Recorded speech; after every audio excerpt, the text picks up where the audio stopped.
राधे राधे। जिंदगी का सफर चैनल में आपका स्वागत है। मध्य प्रदेश के एक छोटी सिटी में उमाकांत जी और उनकी पत्नी प्रमिला जी रहा करते थे। उमाकांत जी के दो बेटे थे। अब तक दोनों बेटे पढ़ लिख कर अच्छी नौकरी पर लग चुके थे। उमाकांत जी को भी नौकरी करते हुए आधी उम्र गुजर चुकी थी। बड़ा बेटा शादी के लायक हो चुका था। उमाकांत जी अपने बड़े बेटे की शादी अपने ही मध्य प्रदेश के एक छोटे शहर में कर देते हैं। बहू काफी पढ़ी लिखी और समझदार भी थी। बहू के आने के बाद बहू का सपना था कि वह नौकरी करेगी, लेकिन उमाकांत जी का बड़ा बेटा इतना तो कमा लेता था कि नौकरी की जरूरत नहीं थी। बेटे ने कह दिया कि मेरे माता पिता अब बूढ़े हो चले हैं, घर का काम उनसे नहीं होगा, इसीलिए तुम्हें घर गृहस्थी संभालना होगा। बड़ी बहू ने अपने पति और घर वालों की बात मानकर नौकरी नहीं किया और घर गृहस्थी में ही रम गई। समय बीतता गया। बड़ी बहू का एक बेटा भी हुआ, लेकिन कुछ ही दिनों के बाद छोटे बेटे की भी शादी का समय आ गया। छोटा बेटा भी पढ़ लिख कर इंजीनियर हो गया था। एक कंपनी में उसे अच्छी नौकरी भी मिल गई थी। नौकरी के दौरान उसने अपने ही कंपनी में एक पसंद की लड़की से शादी करने के लिए घर में चर्चा कर दिया। माता पिता उसकी बात को सहमति देते हुए छोटे बेटे की शादी उसी लड़की के साथ करवा देते हैं। छोटी बहू शुरू से ही नौकरी करती थी। ससुराल में आने के बाद उसने कह दिया कि मैं अपनी नौकरी नहीं छोड़ूंगी। घर वालों ने छोटी बहू को नौकरी छोड़ने के लिए किसी ने नहीं कहा। छोटी बहू घर से ही अपने ससुराल से नौकरी करने जाने लगी थी। यह देखकर बड़ी बहू को अच्छा नहीं लगा। जब मैं इस घर में आई थी तो मेरे पति सास ससुर ने मुझे कहा कि घर गृहस्थी संभालो, नौकरी मत करो, और मैं घर के कामों में ही व्यस्त रह गई। मुझे भी नौकरी करना है। जब घर की छोटी बहू कर सकती है तो मैं किससे कम हूँ, मैं भी तो पढ़ी लिखी हूँ। अब बात यह थी कि बड़ी बहू के दो बच्चे भी हो चुके थे, तो बच्चों को वह किसके पास रखकर नौकरी करने जाए। उसने एक दिन अपनी सासू माँ से कहा, मम्मी जी, मेरा भी अरमान है कि मैं नौकरी करूं, लेकिन आप लोगों ने मुझे शुरू से ही नौकरी करने से मना कर दिया, तो मैं घर गृहस्थी में ही रह गई। अब मेरे बच्चे भी बड़े हो गए हैं, तो मुझे भी नौकरी करने की इजाजत चाहिए। प्रमिला जी ने कह दिया कि जा, तू भी अपनी इच्छा पूरी कर ले, मुझसे जितना हो सकेगा मैं करूंगी। वैसे भी प्रमिला जी कभी बैठी नहीं थी। बहू के आने के बाद भी घर के कामों में हाथ बटाती रहती थी। कभी बच्चों को संभालना तो कभी किचन का काम। जब से छोटी बहू आई थी तो वह घर के काम नहीं करती थी। सुबह उठकर तैयार होकर किचन में जो भी नाश्ता रहता खा लेती और चली जाती थी दोनों पति पत्नी ड्यूटी। यह देखकर बड़ी बहू को भी अब मानो को ईर्ष्या होने लगी थी। इसीलिए प्रमिला जी ने उसे जाने दिया। लेकिन अब समस्या यह हो गई थी कि जब दोनों बहुएं नौकरी करने लगी तो प्रमिला जी को बड़ी बहू के दोनों बच्चे और घर के काम की जिम्मेदारी आ गई थी। अब उमा शंकर जी रिटायर हो चुके थे। वह भी घर में रहते, बच्चे संभालते और प्रमिला जी के घर के कामों में मदद किया करते थे। प्रमिला जी अब काफी बूढ़ी भी हो चुकी थी। 60 वर्ष की उम्र में उनसे घर गृहस्थी के काम कैसे होते। बच्चों को संभालना, दोनों बहुएं अपने लिए टिफिन लेकर जाती, उसका घर किचन में बर्तन, सारा सामान इधर से उधर फैला। प्रमिला जी के जल्दी से ही कमर में और घुटनों में दर्द रहने लगा था। काम इतना होने की वजह से उन्हें दिन को आराम करने को नहीं मिलता था। उमा शंकर जी अब अपनी पत्नी की ऐसी हालात देखकर बहुत परेशान रहने लगे थे। उन्होंने कई बार अपनी पत्नी को कहा भी कि प्रमिला, यह तुम कैसी जिम्मेदारी लेकर बैठ गई हो। जब तुम्हारे अपने दोनों बच्चे छोटे थे तब भी तुम्हें सुकून नहीं था। बच्चों को लेने जाना, स्कूल में छोड़ने जाना, मेरे लिए टिफिन बनाकर देना, और आज जब बच्चे बड़े हो गए हैं, नौकरी करने लगे हैं, तो तुम उनके बच्चे और घर की जिम्मेदारी लेकर बैठ गई। आखिर हमें अपने लिए सुख कब मिलेगा? हम दोनों बैठकर यही बातें तो किया करते थे कि जब बच्चे बड़े हो जाएंगे, इनकी शादी हो जाएगी, तब तो हम आजाद हो जाएंगे। हम दोनों एक दूसरे के साथ तीर्थ यात्रा करेंगे, घूमेंगे, अपने मन की इच्छाओं को पूरा करेंगे। लेकिन आज देखो, आज भी तुम वही की वही हो। अरे, मेरी इतनी तो पेंशन मिलती है कि तुम अपने बहू बेटे की गुलामी नहीं करोगी, तो भी हम दोनों बुढ़े बुढ़िया आराम से खा सकते हैं। प्रमिला जी को भी अब यह बात समझ में आ गई थी। आखिर अब हमारे पास कितना समय बचा है? प्रमिला जी ने सोचा, मेरी भी तो यही इच्छा थी कि जब मेरे पति रिटायर हो जाएंगे, बच्चे अपनी अपनी गृहस्थी संभाल लेंगे, तो हम दोनों एक दूसरे को समय देंगे, एक दूसरे के साथ घूमेंगे, दोनों लोग साथ साथ रिश्तेदारी में जाएंगे, तीर्थ यात्रा करेंगे, साथ मंदिर जाएंगे। बहुत सारी इच्छाएं थी जो अधूरी रह गई थी, लेकिन अब वह शायद पूरी ना हो पाए। उनके मन में यह बात बैठ गई। जब शाम को दोनों बहू और बेटे घर पर आए, खाना खाने के बाद प्रमिला जी ने अपने बेटे और बहू से कहना शुरू किया, देखो, मैं तुम लोगों से एक बहुत जरूरी बात करना चाहती हूँ। बात यह है कि मैं मना नहीं करूंगी कि तुम दोनों बहुएं नौकरी मत करो करो लेकिन तुम दोनों को अपनी अपनी जिम्मेदारी संभालनी होगी। मेरी अब इतनी उम्र और मेरे शरीर में इतनी ताकत नहीं रह गई है कि पूरा दिन घर के काम करूं, बच्चों को संभालूं और तुम लोगों के आने से पहले शाम को खाने की तैयारी करूं। तुम लोगों को ड्यूटी जाने से पहले तुम्हारे टिफिन की तैयारी करूं, लंच की तैयारी करूं। कितना काम होता है। अब इस बूढ़े शरीर में इतनी जान नहीं रह गई। तुम लोगों को अब घर के कामों में हाथ बटाना होगा। यह सुनकर तो अब मानो दोनों बहुओं पर सन्नाटा छा गया। दोनों शांत सी हो गई, एक दूसरे की तरफ देखने लगी। वहीं पर दोनों बेटे भी वहीं पर चुपचाप बैठे रह गए। फिर कमला जी ने ही कहा, यदि मेरे साथ ऐसा ही होता रहा तो मैं कहीं और जाकर रह लूंगी, लेकिन अब तुम लोगों के साथ रहकर मुझसे इतनी मेहनत नहीं होती। जब दोनों बेटों ने सुना कि पापा और मम्मी कहीं और जाकर रहने की बात करते हैं, तो उन्हें लगा कि पापा मम्मी चले जाएंगे तो उनकी आने वाली वेतन से जो घर चलता है, वह भी तो हमें नहीं मिलेगा। दोनों बहुओं को लगा कि अब तो हमारी नौकरी गई। सबने मिलकर निर्णय किया कि हम घर में दो काम वाली बाई लगाएंगे। एक साफ सफाई और बाहर के काम करेगी और दूसरी किचन के काम करेगी। माँ जी बस घर में रहकर सबको काम बताएंगी और घर की देख रेख करेगी। यह बात अब प्रमिला जी को भी ठीक लगी। अब घर में दो नौकरानी भी आने लगी थी। प्रमिला जी को अब समय मिलने लगा था। जब दोनों बहुएं घर में रहती तो पहले घूमने चली जाया करती थी, ब्यूटी पार्लर जाती। लेकिन अब प्रमिला जी ने जब से जिम्मेदारी छोड़ दिया था, तो दोनों अपने बच्चों का भी ध्यान रखने लगी थी। छोटी वाली बहू का भी अब एक बेटा हो चुका था। प्रमिला जी अब बच्चों की जिम्मेदारी से भी मुक्त हो गई थी। जब मेरे पास टाइम रहेगा तो मैं बच्चों को संभाल लूंगी, लेकिन मैं पूरी तरह से जिम्मेदारी नहीं लेती। अब दोनों बहुओं ने अपनी अपनी जिम्मेदारी संभाल लिया था। प्रमिला जी और उनके पति मंदिर गए हुए थे। जाते जाते दोनों आपस में बातें कर रहे थे। उमाकांत जी कह रहे थे, प्रमिला, मेरी काफी टाइम से इच्छा थी माँ वैष्णो देवी जी के दर्शन करने की। तो चलो, कब तुम प्लानिंग बना रही हो?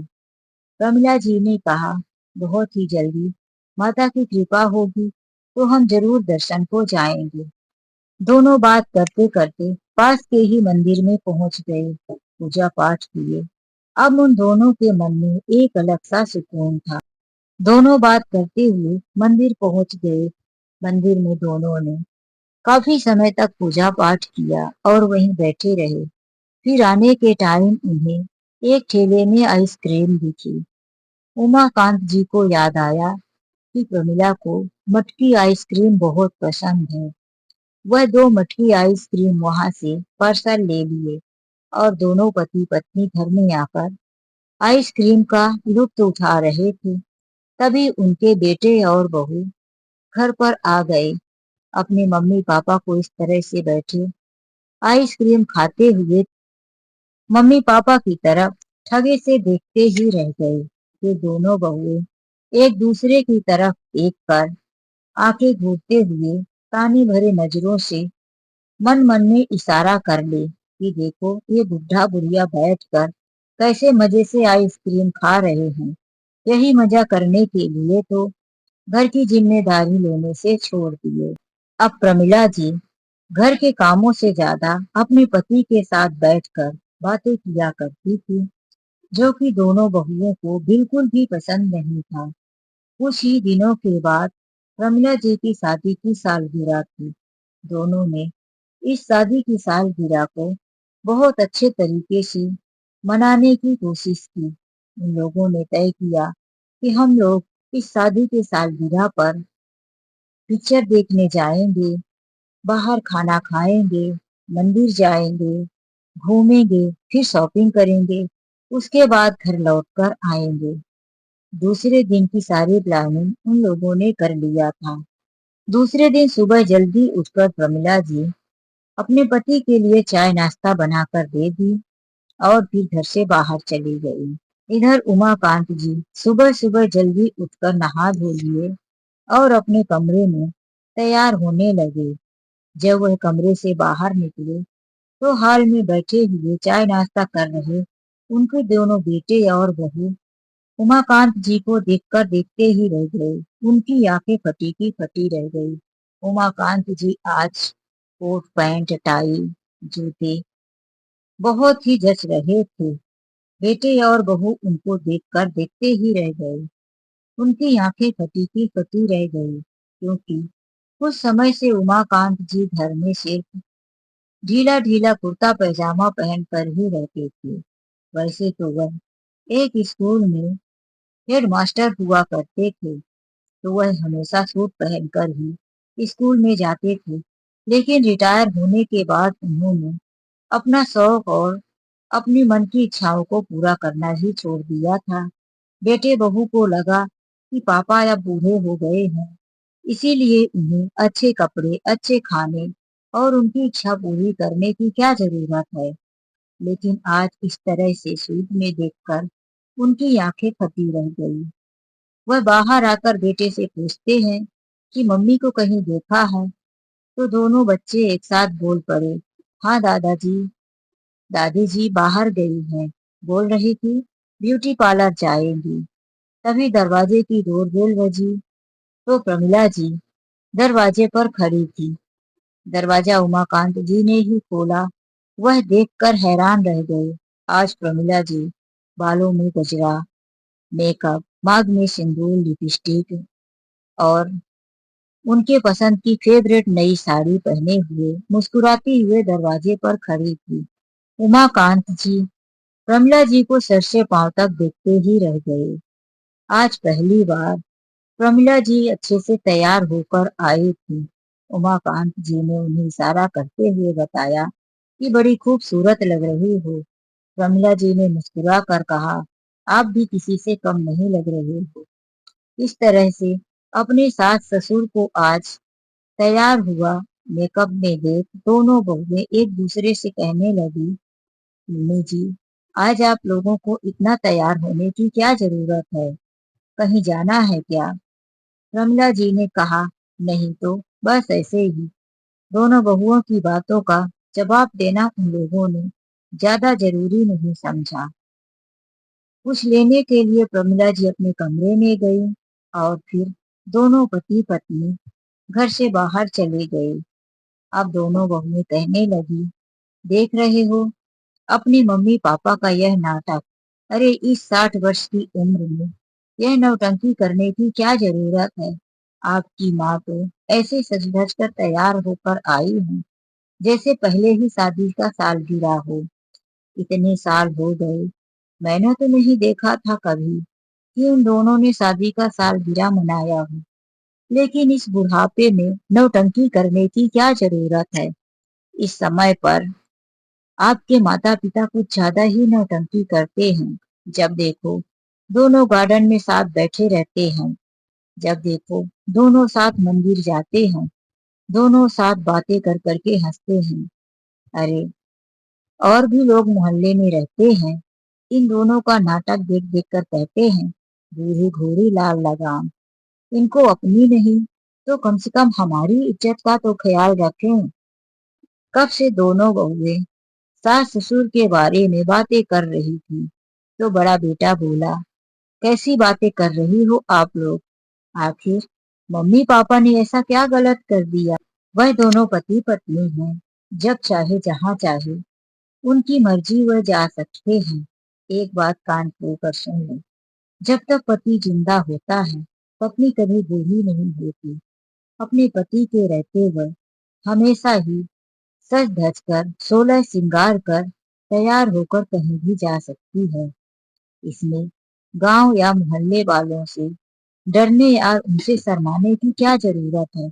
इस हिसाब से तो देखा जाए कि जब तुम दोनों बूढ़ी हो जाओगी तो हमारे साथ बाहर निकलना छोड़ दोगी, सुहागन होते हुए भी श्रृंगार करना छोड़ दोगी। बताओ, आखिर माँ ने यही तो किया है जो तुम लोगों को अच्छा नहीं लग रहा है। अब दोनों बहुओं की बेइज्जती बंद हो गई थी, दोनों की नजरें भी झुक गई थी।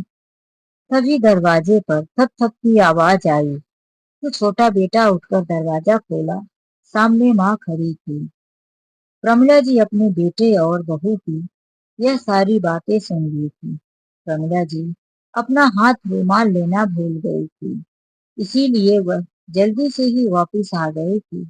लेकिन जब उन्होंने देखा कि उनकी दोनों बहू उनके बारे में कैसी कैसी बातें कर रही हैं, उनकी आवाज उन्हें सुनाई दी, तो वह दरवाजे पर ही खड़ी हो गई। लेकिन जब उनके बेटे ने उनकी तरफदारी करते हुए, सच का साथ देते हुए अपनी पत्नियों को सुधारने के लिए दो शब्द बोले, तो प्रमिला जी का सीना गदगद हो गया। वह रुमाल लेकर गई और अपने पति उमाकांत जी से सारी बात बता दी। उमाकांत जी ने कहा, प्रमिला, हम दोनों ने अपने बच्चों की ऐसी परवरिश की है कि हमारे बच्चे कभी गलत का साथ दे ही नहीं सकते। आज मुझे अपने परवरिश पर गर्व है कि जितनी मेहनत मैंने अपने जवानी में किया, अपने बच्चों को पढ़ाया लिखाया, संस्कार दिया, वह फालतू नहीं गया। दोनों पति पत्नी एक अच्छे से होटल में गए, केक काटे और अपने शादी का सालगिरह एंजॉय किए। फिर दोनों मूवी देखने गए। वहां से लौटकर मंदिर में गए, भगवान को प्रसाद चढ़ाए और उन्हें अपने परिवार की सलामती के लिए भगवान से प्रार्थना किए। फिर दोनों पति पत्नी घर आ गए। आज बहुएं बिल्कुल शांत थी, ऐसा लग रहा था कि घर में कुछ हुआ ही नहीं है। इसीलिए प्रमिला जी ने भी कुछ कहना उचित नहीं समझा। फिर प्रमिला जी अपने दोनों बेटों से बात करके वैष्णो देवी दर्शन के लिए टिकट निकलवाई और दोनों पति पत्नी एक साथ तीर्थ यात्रा के लिए चले गए। तो दोस्तों, यह कहानी आप लोगों को कैसी लगी, लाइक और कमेंट करके जरूर बताएं। तो चलिए मिलते हैं एक नई कहानी के साथ। आज के लिए बस इतना ही। राधे राधे, जय श्री कृष्णा।